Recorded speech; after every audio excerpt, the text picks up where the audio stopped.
Hey there, this is Jack and welcome to my channel. Welcome to the very first video I'm going to be making on Dream Car Builder, a game intended for designing cars, but in this game I've designed a helicopter. It's a pretty fun game. It allows you to do a lot of stuff. It's pretty simple as mechanics go, but the things you can actually make with it are quite mechanically complex, and it's allowed me to make a helicopter. And as you can see, I've landed that helicopter upside down. But this is the most stable version of the helicopter. Oh, yep.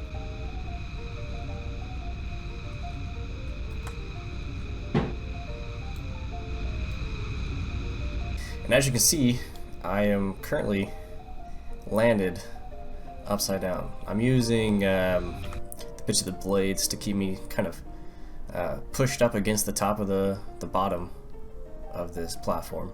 But let's just get down a little bit and we can actually hover inverted. And this helicopter is one of a few versions. This helicopter is tuned to be the easiest to fly, the most stable. It can actually reach a speed of about 200 miles an hour, and I'm going to release it on the workshop as I post this video. So since my helicopter is so easy to control, I'm going to demonstrate it by flying through that tube over there. So here I am. I'm going to try to fly through this tube. Well, since that didn't work, I'll show you guys the actual mechanics of this helicopter. This design uses a somewhat realistic swash plate. It's basically two pyramids that are inverted.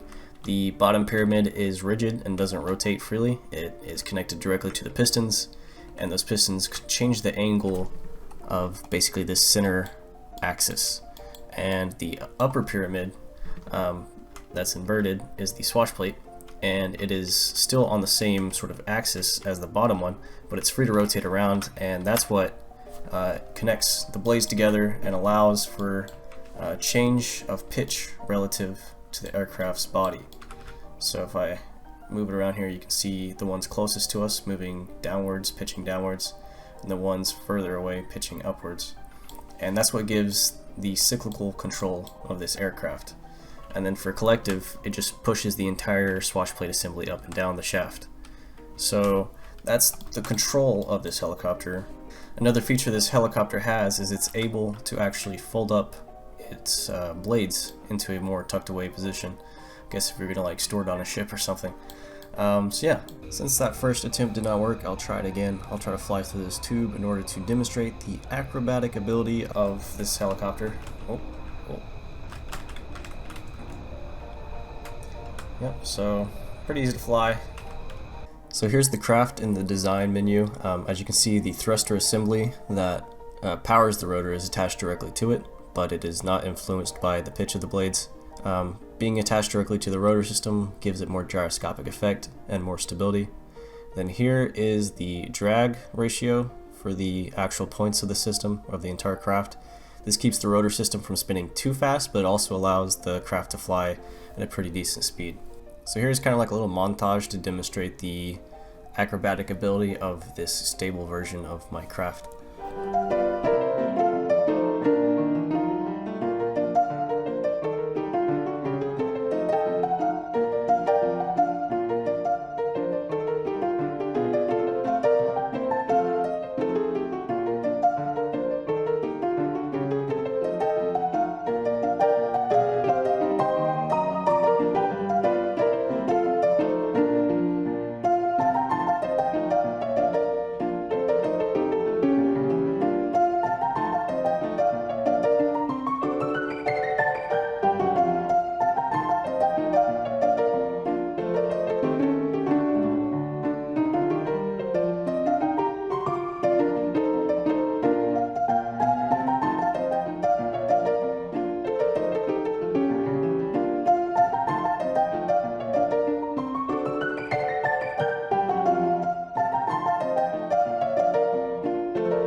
So I do have a couple different versions of this helicopter that I'm working on.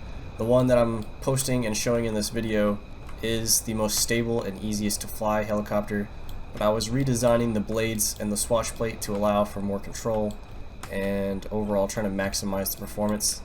And I have a craft, I'll show you. It flies pretty well, but it's kind of unstable. It's a bit difficult to fly. The overall control authority that you have with these different sets of blades allows for some more acrobatic flying.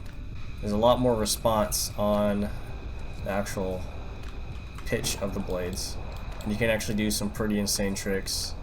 The only issue is, as you can see, it wobbles a decent amount under control input. I believe this is due to flexibility of the swash plate and overall the frame that allows or holds the main shaft of the rotor itself.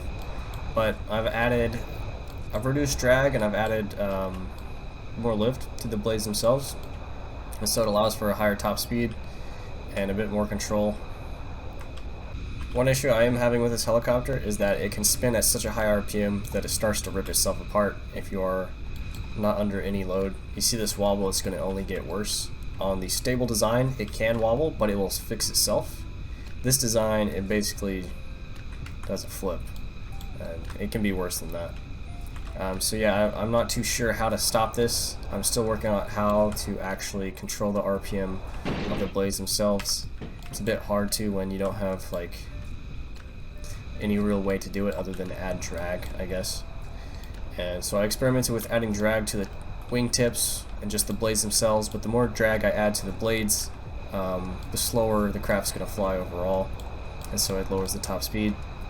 But I was thinking if I added drag specifically to the wingtips, the blade tips, the drag would be relative to the RPM rather than just total craft speed. So it'd still have drag, but not as much.